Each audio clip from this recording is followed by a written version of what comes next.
O Senhor é o meu pastor e nada me faltará. Ele me faz repousar em pastos verdejantes. Muito bom dia! Com essas palavras da palavra do Senhor, nós começamos mais um dia. Tenha certeza, nós temos um supremo pastor. Da mesma forma como Davi se sentia confiante, seguro, tendo a certeza que Deus estava ao seu lado, lhe protegendo, lhe amparando, eu e você, nessa manhã, nós precisamos nos levantar com o mesmo sentimento, com a mesma fé, para enfrentarmos as batalhas, as lutas e os leões que poderão se deparar no decorrer desse dia. Clamando a Deus a bênção dele, que os seus santos anjos também estejam ao nosso lado em toda e qualquer circunstância. Deixo com você uma parte da palavra do Senhor no livro de Salmo, capítulo 119, o versículo 72, onde a Bíblia diz o seguinte: para mim, vale mais a lei que procede da tua boca do que milhares de ouro ou de prata. Salmo 119, o versículo 72. Nós somos filhos do Senhor. Nós estamos nessa terra para ouvirmos a vontade de Deus sobre a nossa vida. Queremos a cada dia sermos submissos à sua vontade. E temos a certeza, se vivermos dessa forma, nós receberemos a bênção do Senhor. A cada dia nesse canal nós estudamos um capítulo da palavra do Senhor.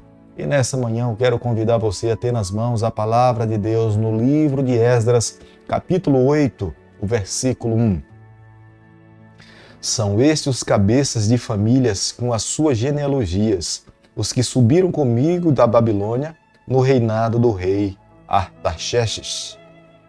Querido amigo, nessa manhã eu e você, o nosso coração precisa se voltar para uma verdade. Se nos dias em que nós estamos vivendo estudássemos a palavra de Deus, como no século XIX se estudava, tenho certeza que a nossa geração seria uma geração completamente diferente. No passado, eles tinham a palavra de Deus como sendo regra de fé e prática para suas vidas. Mas hoje em dia, muitas pessoas, embora tenham a palavra de Deus nas mãos, não apenas um único exemplar, mas vários exemplares na sua estante, mas esse livro não é tomado como base para as ações e para as decisões no dia a dia da sua vida, nem muito menos da sua família. Mas com a palavra de Deus aberta no capítulo que nós estaremos estudando nessa manhã, nós veremos que todas as ações de Esdras, as reformas, as mudanças, elas estavam fundamentadas na palavra do Senhor. Por isso que nesse momento, nessa manhã, o nosso coração precisa estar submisso à vontade de Deus. Nós precisamos orar ao Senhor e pedir: Senhor, por favor, faça com que o nosso coração entenda a Tua palavra, vivamos a Tua palavra e ensinemos a palavra como Esdras um dia ensinou a palavra de Deus para todos os judeus que estavam no território da tribo de Judá. No reinado do rei Artaxerxes, um segundo grupo vai com Esdras para Jerusalém. Não era a mesma quantidade como da primeira, mas o segundo grupo era um grupo significativo que também estavam retornando para viverem e para ajudar nas reformas que aconteceriam dentro de Jerusalém. Naquele período, cerca de 1 século e meio, muitos dos judeus tomaram a iniciativa de permanecer em Babilônia.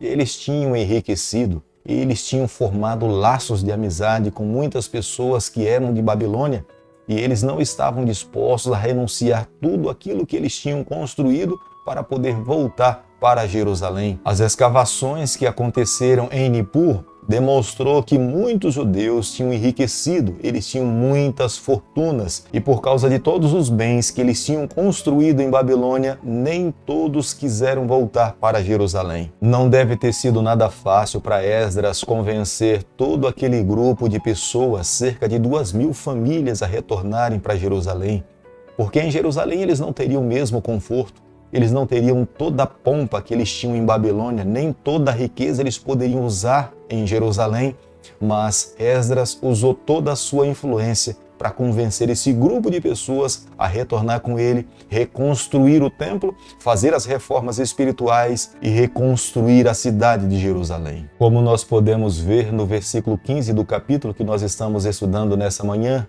Esdras foi prejudicado pelo fato dos levitas não quererem lhe acompanhar para retornar, para servir e para trabalhar para Deus em Jerusalém nos serviços do santuário. Estes homens tinham um trabalho específico para Deus. Nenhuma outra pessoa poderia desempenhar o trabalho que os levitas e os sacerdotes foram designados. Pelo fato deles escolherem permanecer em Babilônia, grande parte do trabalho e da reforma que Esdras iria fazer em Jerusalém foi prejudicada. Deus presenteou a cada um de nós com habilidades. Os presentes que Deus nos concede é para que nós usemos para o Senhor. Nós somos mordomos, administramos, mas não nos pertence. Pelo fato de não nos pertencer, tudo o que o Senhor nos concede é para que nós usemos para o avanço da obra do Senhor na face dessa terra. Por isso que nessa manhã, eu e você, nós precisamos reconhecer que os dons e os bens que nós recebemos não são nossos, embora Deus tenha nos abençoado, mas nós precisamos usar para o avanço de Deus nessa terra. Aqueles que compreendem dessa forma e vivem dessa forma, quanto mais eles se doam para Deus, mais Deus nos abençoa. No versículo 16 do capítulo que nós estamos estudando nessa manhã, nós entendemos que Esdras ele se surpreende pela atitude dos levitas não quererem acompanhá-lo para Jerusalém. É como se ele não estivesse entendendo, porque aqueles homens tinham se dedicado a servir e se santificado para trabalhar para Deus. E no momento que Deus estava lhe chamando para esse ofício, eles se recusaram a servir ao Senhor e trabalhar para o Senhor. Sem as pessoas devidamente capacitadas para a obra que Deus esperava que eles pudessem fazer, Esdras sabia que a reforma que deveria acontecer entre o povo do Senhor jamais poderia ser completa, porque faltavam homens hábeis, capazes, que pudessem lhe ajudar e contribuir para levar toda uma nação a entender a vontade do Senhor. Quando alguém ou algumas pessoas não estão dispostas a ouvir o chamado de Deus para lhe servir e usar os seus dons para o Senhor, Deus sempre vai em busca de novas pessoas. Foi o que aconteceu nesse período da reforma em Jerusalém. Deus levantou outras pessoas, Joiaribe e Eltanã, para serem servos que pudessem lhe servir e auxiliar Esdras nas reformas que deveriam acontecer em Jerusalém. Como nós lemos no versículo 21, Deus estava ao lado do seu povo. Aquele remanescente que estava retornando para Jerusalém, eles não estavam voltando sozinhos. Havia um temor no coração, porque muitos judeus estavam levando o seu ouro, a sua prata, toda a sua riqueza e fortuna que eles tinham acumulado em Babilônia. Mas pelo fato de terem tomado a decisão de voltar para Jerusalém e investir os seus recursos, os seus dons na reconstrução do templo e da cidade de Jerusalém, Deus não os desamparou. Esdras foi o responsável para pedir a bênção de Deus sobre o seu povo e Deus se manifestou. Embora o percurso fosse longo, em torno de 1.400 quilômetros, essa viagem durou em torno de 4 meses, mas mesmo passando por vales perigosos, cidades que lhe ameaçavam, Deus os protegeu, Deus os amparou e permitiu que eles chegassem seguros dentro da cidade de Jerusalém. Creio que essa mensagem serve para os dias em que nós estamos vivendo. Todos nós estamos numa jornada como remanescente espiritual de Deus para a Jerusalém celestial.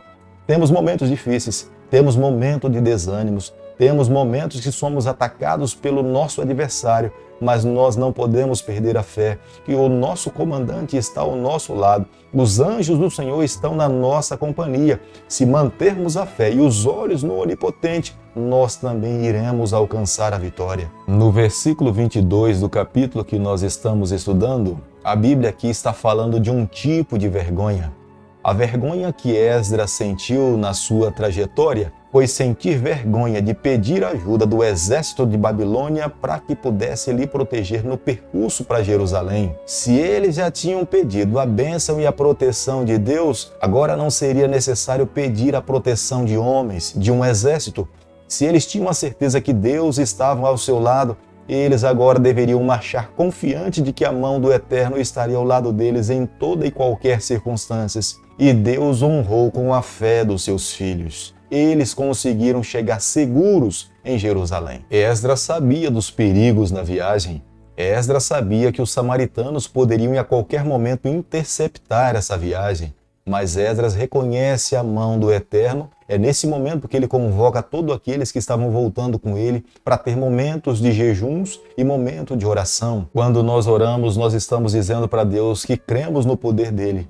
Quando nós oramos, nós estamos falando para o Senhor que nós estamos demonstrando a nossa incapacidade diante da capacidade e do poder do Onipotente. É por isso que Esdras leva todo o remanescente que estava voltando com ele para Jerusalém a ter esse momento de oração. Esdras, capítulo 8, versículo 24, a Bíblia diz o seguinte: Então separei 12 dos principais, isto é, Serabias, Esabias e 10 dos seus irmãos. Foi o momento em que Esdras chega em Jerusalém com os judeus, com os remanescentes. Era o momento em que eles estavam com o coração agradecido a Deus pela proteção do Senhor. E eles estavam dispostos a reconstruir o templo e eles deveriam ofertar para que pudesse começar a reconstrução do templo do Senhor. 22.750 quilos de prata, 3,5 toneladas de ouro. Os estudiosos da Bíblia acabam imaginando que esse valor não era real, porque como é que eles poderiam transportar tanto ouro, tanta prata, num percurso de 1.400 quilômetros, durando uma viagem aproximadamente por 4 meses? Mas outros já creem que pelo fato dos judeus terem vivido em Babilônia, eles tiveram tempo suficiente para que eles pudessem acumular tamanha riqueza e colocar no lombo de animais, e foi dessa forma que eles conseguiram transportar para Jerusalém. Fica evidente nesse capítulo que todos aqueles que conseguiram chegar em Jerusalém, eles tinham um sentimento no coração, havia uma convicção.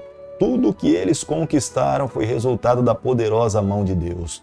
Deus os protegeu, Deus os abençoou. E mais uma vez Deus estava dando a oportunidade para que o seu povo voltasse a Jerusalém, reconstruísse o templo do Senhor e reconstruísse os muros da cidade e reconstruísse os laços com o seu Deus. Vivendo dessa forma, mais uma vez, a mão do Eterno estaria sobre as suas vidas e Deus faria uma nação forte para testemunhar, para anunciar as boas novas de salvação para todo mundo. Querido amigo, nessa manhã, ao concluirmos o estudo do capítulo 8 do livro de Esdras, eu e você, nós precisamos guardar no nosso coração a seguinte verdade: nós temos um Deus pessoal e real. É um Deus que nos acompanha, é um Deus que nos protege, é um Deus que quando nós clamamos por Ele, Ele está sempre disposto a estar ao nosso lado e nos livrar de todo mal. É como o salmista Davi entendia e cantava o Salmo 23. O Senhor é o meu pastor e nada me faltará. Aqueles que de fato depositam a sua confiança no Supremo Pastor, nada irá faltar. Mesmo que nós sejamos levados por momentos difíceis, passemos por dificuldades, mas nós precisamos ter a certeza que o nosso Supremo Pastor está ao nosso lado, está permitindo que nós passemos pelo vale da sombra da morte para fortalecer a nossa trajetória, para que um dia nós tenhamos a alegria de entrarmos na Nova Jerusalém e vivermos com o nosso Deus por toda a eternidade. Esse é o desejo de Deus para mim e para você. É o sonho de Deus para a nossa vida. O que eu e você nessa manhã precisamos fazer é abrir o nosso coração, submeter a nossa vontade à vontade do Senhor, amar a palavra de Deus a cada dia e tenha certeza que a mão do Eterno estará sobre a nossa vida.